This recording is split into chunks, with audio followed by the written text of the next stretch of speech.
My name is Lori Richardson, and I am the founder of Women's Sales Pros, which is a community for women. We help companies grow through creating teams that are inclusive, and we teach sales leaders how to hire and retain and promote more women into sales. I also have two guests with me today. I'm going to be the moderator. I'm so excited. I wanted to introduce first, I'm going to introduce Helen Fanucci because I happen to have her book right here. Here it is. It's called Love Your Team, a survival guide for sales managers in a hybrid world. And Helen is also founder of pipelinepower.ai. Welcome, Helen. Thank you. So happy to be here. Yes. And Janice Gordon, my podcast buddy. We've done a few episodes recently. Janice is a customer growth expert, and she's the founder of Scale Your Sales and also a podcast host herself. So welcome, Janice. Good to see you. Lovely to have my peers and the people that really inspire me. So I'm really looking forward to this. Yeah, this is great. And if you're watching live, you're welcome to send us questions or comments. We love to see them and share them. This is going to be shown later on. This is, an evergreen conversation that we're having. But in fact, it is the week of International Women's Day. And so I always think this is a time of reflecting and thinking about how far we've come and how far we need to go when it comes to sales. We're all very much involved in sales and revenue growth. So I just thought if we focus on allies and how our male allies can support us, that would make for some good tips and ideas for people listening. If you're a woman in sales, fantastic. You can tell your male managers and leaders about some of these ideas. And if you're a man listening, we appreciate your allyship first and foremost, because we know we can't change anything without the support of the majority, which is men in the sales workplace, if you will. So I thought we'd start just by, does anybody have a mentor or ally that comes to mind that you have worked with that has been very supportive to you over the years, or maybe someone that you see in the LinkedIn world that we talk with periodically? Well, there's one that we both know, Lori, Tom Castley. And all the conversations that I have with him, he is my go-to person when I'm talking about allyship and sales leaders in the sales environment, and how, he has managed to bring on many and attract many women into sales. We know that if you have a female sales leader, they will naturally attract more women into sales. So Tom talks a lot about his daughters and why he's so passionate about it and why it's so important to him. And he lives and breathes it because it is a personal passion of his. So I really always hold him up as the go-to person, and I get a lot of sales leaders, I recommend a lot of sales leaders to talk to Tom. So, I would like to big him up as one of our allies, but also a leading light. And, I'm based in the UK, you're both based in the US. So I wanted to hold him up as a UK example of real allyship in sales. Yeah, I love that. I know that there's a Women in Sales event coming up, and I think he's involved in it or will be attending. And yeah, big shout out to Tom. He's a really great sales leader. He's in the SaaS world, and we, couldn't be happier to know him. So shout out to Tom. Helen, how about you? First of all, I'll say I know Tom too. I met Tom at a CSO UK event a few years ago, right before COVID. So in the corporate world, I have a couple examples, and the way that the male allies have shown up for me have been one to promote me. So I've been recognized for the work that I've done, and they've promoted me, but also given me some mentorship and coaching. And one that comes to mind, Max Long, one of the lessons I learned from him is his point of view is, look, feedback is a gift. And, if you don't see it that way, then, we'll stop giving you feedback. And that's actually a red flag. So it really shifted my approach and thought about, constructive feedback and things like that. And of course, over the years, some of the feedback has been, after reflection, I've decided, you know what, doesn't fit for me. So you also have to kind of look at it through the lens, because not all male leaders I've had do I trust equally to have my best interests in heart, but Max was one of them. And then also being able to work with leaders and have them see the opportunity for me to move into a different function across the organization. I've had that opportunity in corporate. And again, these are men that I've worked with, and through, building relationships and having the kind of seeing the core skills. I've had folks stand up for me in the kind of meetings where promotions and reviews are discussed, behind closed doors.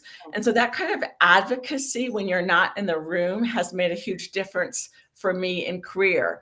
So how do you develop that? Well, develop that by doing a fabulous job, but also building relationships deliberately with male leaders who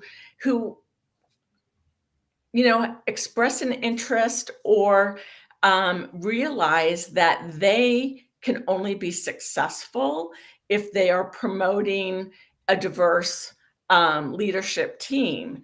And so, that's gotten more and more prevalent in corporate America, that diversity, there's a recognition that, look, we need to have a diverse team that supports or mirrors the folks that we have the ambition to sell to. And so I think through that recognition that's helped build awareness and the propensity for allyship. Mm-hmm.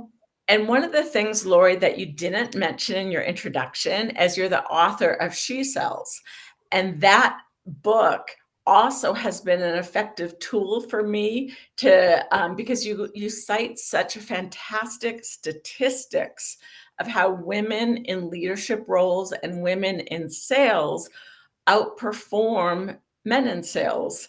And you have the data to support it. And sometimes that's also been an effective way for me to build more allyship and more awareness, because I do think there's many, many men that want to be supportive, but they don't know how to be. And so beginning that conversation has been super effective. Yeah, well, thank you. Shout out to the She Sells book. I will take that. That's lovely. I also would mention we have an ally on LinkedIn named Dan Goodman, and I don't know if anyone has known him, but he is an employee advocate, and he shares story after story after story of people that he has helped who had just, they separated from the company, usually not on their own doing, and had really bad situation despite the great productivity, the sales that were generated, the hard work. Sometimes he shared one that I saw today about a woman who was 61 and they thought she was too old and paid too well. And I just really enjoy hearing his stories because he fights for employees and really helps them to figure out how to maximize their severance so that they don't lose too much after giving so much to the company. So shout out to Dan Goodman as well. And there are many more, but I think these are good examples. And my plan through this year with Women's Sales Pros is to shine a light on more male allies and more male leaders who are really focusing on building their teams that are more inclusive and are very successful. So if anybody listening has a story about a male ally, please send them my way, and I would love to see that. So Janice, how can someone be a better ally? Do you have a couple of tips or ideas? Well, we should also mention our good friend who wrote the book Women in Tech, a book for the guys. So Ava Helen. Oh So yeah. there are Right. excellent strategies in the book, and it's all about allyship and helping women in sales to identify the different personalities and profiles of their male managers so that they can better manage up, but also for the men that are managing women to identify where they're at and how they can grade up as well. So it gives real actionable strategies based on really good research. So from what you said, Helen, in terms of your experience, I'd like to mention mentorship and the difference between mentorship and sponsorship or champion, and really being intentional when you're in an environment where you can identify not only internal but external mentors to help you to grade up to the position where you want to be. So they're mentoring you and helping you to develop the skills you need to move on to the next level or to access a next channel. And then sponsorship is very much about, or the champions, very much the people that are talking you up while you're not in the room. So you've got to be very intentional about where are the gaps that you need to fill and who are the right mentors and support system in order to move where you want to go, but also who is in the rooms that when you're not and how you can get them on board. But I think another thing is actually recognizing when there is an ally in the meeting, in the organization, because allies don't always know that they're allies.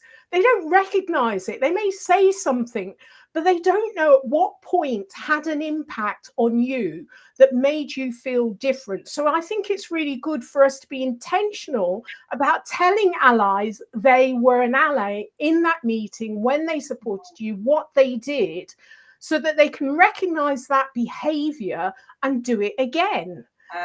Good tip. So I think that's another area we need to be intentional, recognizing the allies, telling them exactly what they did and the impact it had on you. Oh, that's really, really good, because that, you're right. I think that many folks, many men were allies before that term became in vogue. And I've had examples where I've been included in conversations intentionally by male allies without necessarily them recognize it. It was like the common sense thing to do, perhaps because it was an area of accountability that I had, and they recognized, oh, Helen should be part of the conversation.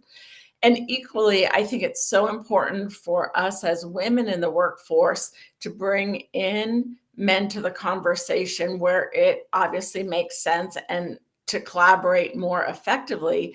Because if you have a team with just women, they don't perform as well as a team that have a diverse women and men, a diverse group, or people of color. That's, people with different kinds of thinking. So being intentional about building in teams with diverse thinking. And I think the lever point for this is really folks that are in a position to hire new staff. And whether it's transferring in people from within an organization, a large company, or hiring from the outside. And so, for example, making sure if I'm the chief revenue officer and I'm the senior leader, that the managers under me hiring are looking at a diverse slate of candidates and not accepting the situation like, well, wait a minute, there aren't qualified women, because we all know better and differently. as an example. And so helping connect leaders and managers to the talent pool is one way to encourage and make it happen. And I think many men, in my experience, are very open to it. They just don't know where to go. Yeah. Yeah. So, personal thing, it just breaks my heart little pieces when I see a woman leaving the sales profession.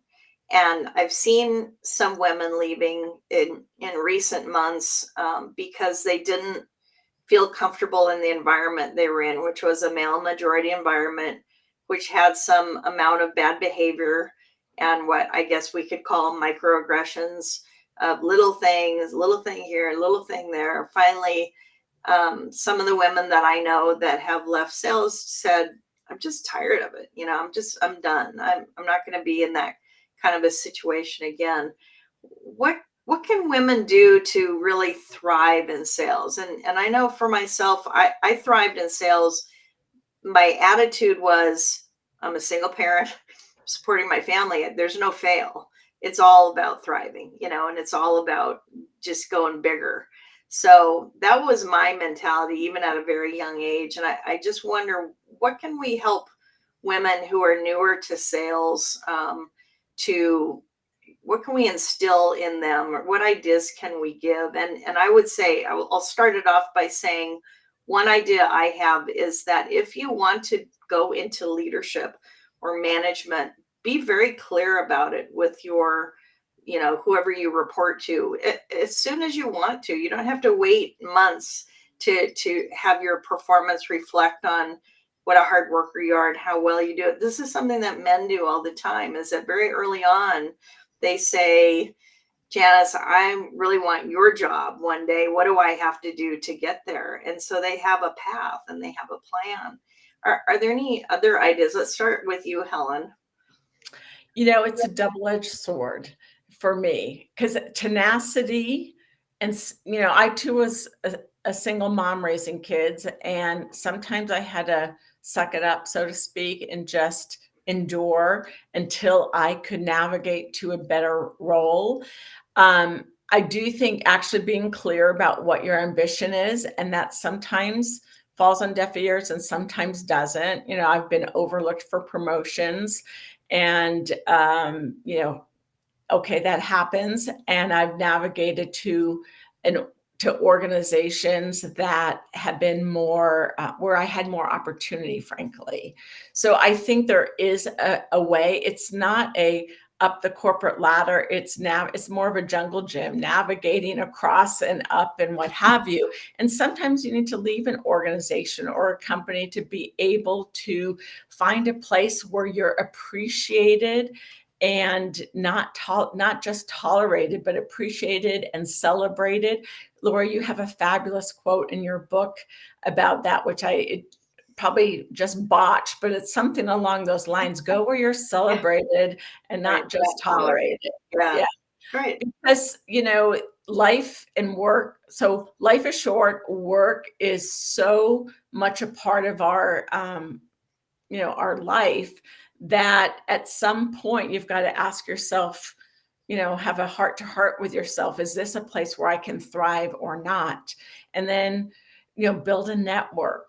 That is so crucial. Have folks that you can chat with, kind of a sounding board. When situations happen in my life, I'm talking to Lori Richardson all the time, because, I need that sounding board and encouragement. And so those are the things that I would do. How about you, Janice? Hail the Oracle, Lori Richardson. Absolutely. Not so much wisdom there. There. Han Black is echoing this as well. Wisdom, compassion. Hail Lori Richardson. So what I would say is absolutely value yourself first. Trust your instincts. often we know that the environment isn't right for us, but we'll give them another chance, another chance. You know, and for me, one striking you out, because I have learned that the only thing that gives is your confidence. If you're staying in an environment that undermines you, that doesn't value, then what happens? You're undermining your own confidence, which takes a long time to win back and build back. So I think you've got to fail fast, and failure is feedback. And the feedback you get from that environment, that, you know, that your boss wasn't right, they undermined you, they didn't value you. The information you get from that means that in the next position you go to, you're able to use that information and interview your boss and interview your boss's boss. And there's going to be the red flags that you saw in the previous environment that are coming up in that interview that's going to tell you this is not the right environment for me. And if it's not the environment for me, there is an environment out there that is right for you. But you've just got to value yourself first and trust your instincts and really kind of like hold out for the environment that is going to value, because you're going to be able to excel and do everything, not only that your boss wants you to do, but what you want to do in the right environment. So value yourself first and trust your instincts. Yeah. Oh, you said so many different things. I could go on and on, but I know in the interest of time, I just want to add to that, something that leaders can do, male or female, is to make sure that the sales manager, the immediate supervisor, when women come into a sales role, so critical for their success and happiness. And what many of us have gotten promoted because we did well in sales. We became a manager with no training or very little leadership training. And if I could just convey one thing, and that is to not just try to make everyone like you were. If you're a manager, you need to be open to the fact that there are many different styles, many different ways to success. And all your reps need your support. You can't just bail on them. You need to find ways to uniquely support each one. Almost like I think of sports teams and how all the players are different, but they bring their individuality and they bring their skills to shine. So if we can do anything that could make some quick results, it would be to help train and coach the first line management on how to best work with a diverse population, and that will help support your inclusive sales team. So what's one last thing? We have time for just a couple more tips. Janice, you go first. Okay, so I'm reminded by the great saying by Madeleine Albright about a special place in hell, but I would like to just change it a little bit to there's a special place in purgatory for a woman that does not help other women. Purgatory, we can get out, we've been socialized, all of that. I'm going to give you your one strike, okay? But there is a special place in hell for men that do not support other women. We're talking about allyship, so we need to include them in here. Yeah, absolutely. I love that. Yeah, so what I would say is, first of all, find out what each member of your team cares about, what their ambition is, whether it's promotion, more money, et cetera, many things. And then support them in realizing their personal ambition, but also support them in ways that you can uniquely do as a manager, which is, for example, remove the friction that they have in their day-to-day sales life, as an example, or use your level and your network to help open doors for them in sales or within the company from a networking point of view. Fantastic. And Janice, how can people find you? LinkedIn, Janice, don't forget my B, Janice B. Gordon. Janice B. Gordon, and you're all over the internet. So, but start with LinkedIn and go from there. Fantastic. And Helen? LinkedIn, Helen Finucci, Pipeline Power. Absolutely. Yeah, fantastic. And I am Lori Richardson. I can be found through LinkedIn and a number of other places on the interwebs. And this is so great. I mean, we have so many more things we could talk about. I hope we can do this again soon because it's very important and people need tips and ideas. I'd also say go to LinkedIn and read about what other women are doing and read about the sales role and share your own story because it's so important. Thank you both so much. Helen Fanucci, author of Love Your Team and founder of PipelinePower.ai. Janice B. Gordon, customer growth expert, founder of Scale Your Sales. Thank you so much. It's been a pleasure.